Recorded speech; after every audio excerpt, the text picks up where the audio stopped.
Nos vamos a centrar ahora en lo que está ocurriendo en la franja, en la llamada Franja de Gaza, donde la verdad es que cada vez que ponemos el telediario, escuchamos un informativo en la radio, nos sobresaltamos porque parece que la atrocidad se puede superar, ¿no? Mónica creo que está con alguien que está viviendo intensamente y con dolor todo lo que allí está ocurriendo. Mónica Aldehuela, buenas tardes. Buenas tardes, Alfredo. Pues efectivamente, pues mira, pues estoy aquí hablando con Aman Manhab.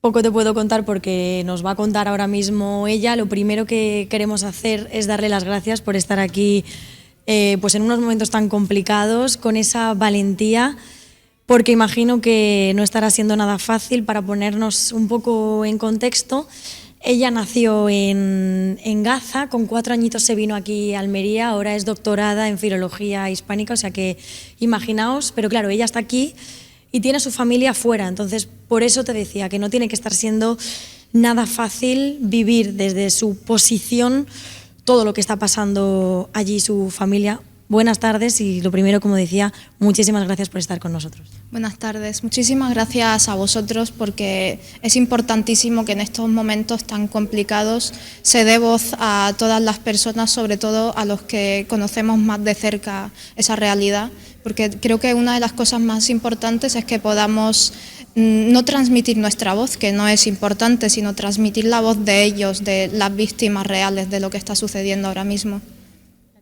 Hablabas antes de nada, Alfredo, y de que nos contara pues cómo está su familia, cómo lo está pasando. Ella me decía, quiero contar un poco el contexto histórico para que se entienda desde las casas, porque es algo que no estamos entendiendo. Efectivamente, yo creo que si cuento ahora mismo la historia de mi familia, estaría contando la historia del pueblo palestino, porque mis abuelos nacieron en un pueblo que está a pocos kilómetros de la Franja de Gaza. En 1948, cuando mis abuelos eran niños, tuvieron que huir forzosamente de sus pueblos y refugiarse en Gaza, lugar que ahora alberga a más de 2 millones de personas y de las cuales el 80% por lo menos, aunque las cifras dicen que supera el 86%, son personas refugiadas. Nosotros mismos, mis padres y yo, a pesar de haber nacido en Gaza, nos considerábamos refugiados también, principalmente porque la resolución de las Naciones Unidas reconoce a todas las personas nacidas y descendientes de esos refugiados del 48 con el estatus de refugiado, y por consiguiente, por resoluciones aprobadas internacionalmente, les reconoce ese derecho a retorno. Creo que es importantísimo tener esto en cuenta y sobre todo tener en cuenta la situación geográfica en la que se encuentra ahora mismo Palestina. La Palestina actual cuenta con un porcentaje muy pequeño que corresponde a los propios palestinos. Y está dividido en dos áreas que no están conectadas, la Franja de Gaza y Cisjordania.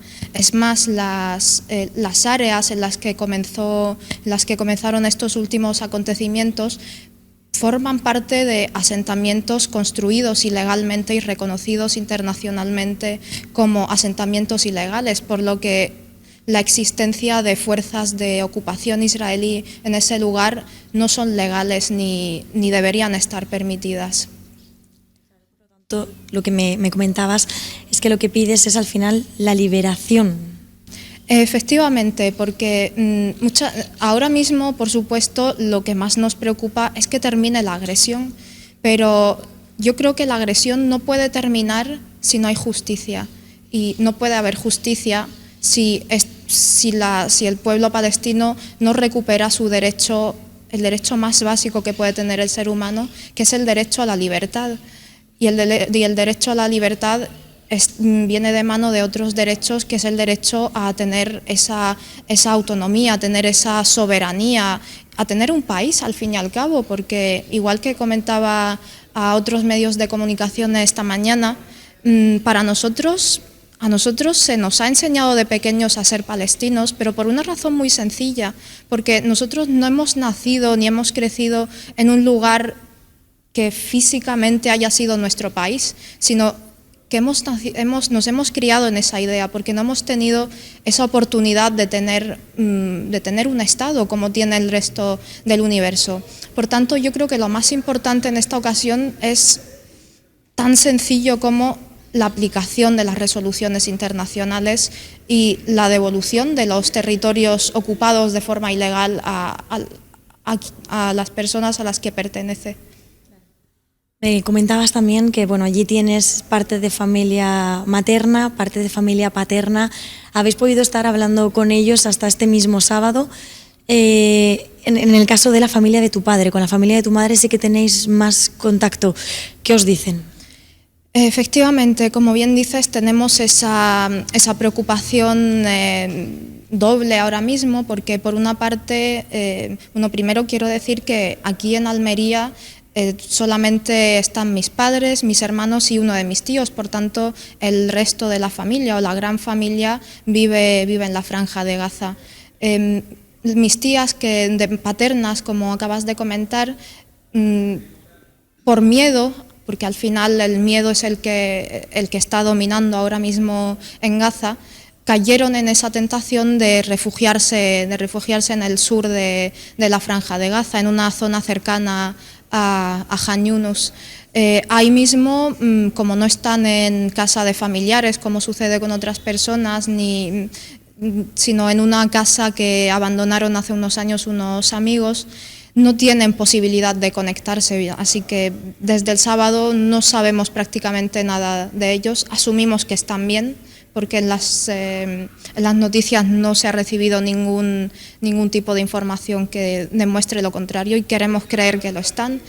De parte de mi madre tenemos más contacto, es verdad que es un contacto que da miedo, porque es un contacto que no es continuo y además no podemos hablar, como te decía antes de la entrevista, no hay posibilidad de hacer llamadas, no hay posibilidad de hablar con ellos, sino que lo que nos llega es lo poquito que nos pueden decir por ese grupo de WhatsApp o por esas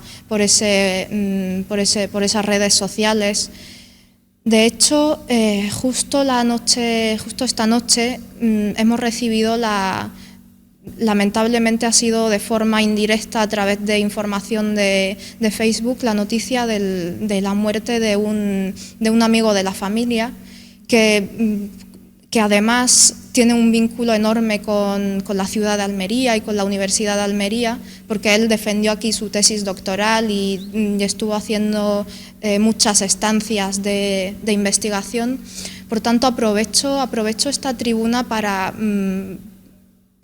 hacer ese pequeño homenaje a esa persona, a ese amigo de la familia, amigo de mi padre, y mencionar simplemente su nombre, que se llama Ahmad el-Lemghari, y me parece muy importante mencionar los nombres y contextualizar, decir quiénes son esas personas, qué vínculo tenían con nosotros, porque, como se ha dicho en numerosas ocasiones, muchas veces lo que pasa con esas víctimas que no son como nosotros es que las limitamos a números, las limitamos a las más de 500 personas que fueron asesinadas anoche en el Hospital Bautista de Gaza, o las limitamos a los cerca de 3.000, a los más de 3.000 asesinados en Gaza desde que ha comenzado esta última agresión. Pero es importantísimo contemplar esa individualización, porque al final es lo que nos va a llevar a la humanización, que es lo más importante de todo esto. Sí, me parece importantísimo destacar ese mensaje. Al final son personas, no son números. Complicada la situación que se está viviendo, nos contabas, con el tema de la comunicación, con el tema de la electricidad a la hora de comunicarse entre ellos es muy complicado. Destacabas en el caso de la familia de tu padre, ellos fueron hacia el sur porque allí les dijeron que podrían salir, no han podido salir, y complicada también la situación con el tema de la alimentación. Efectivamente, comienzo por esto último del tema de la obligación de la población gazatí a a emigrar hacia el sur, o incluso la invitación que se les ha hecho para que abandonen Gaza o para que se refugien en Egipto o en Jordania, porque yo creo que lo que se está incentivando ahí es una nueva Nakba, una nueva catástrofe. La población palestina es una de las poblaciones modernas que cuenta con el mayor número de refugiados, antes, por supuesto, de la guerra civil siria.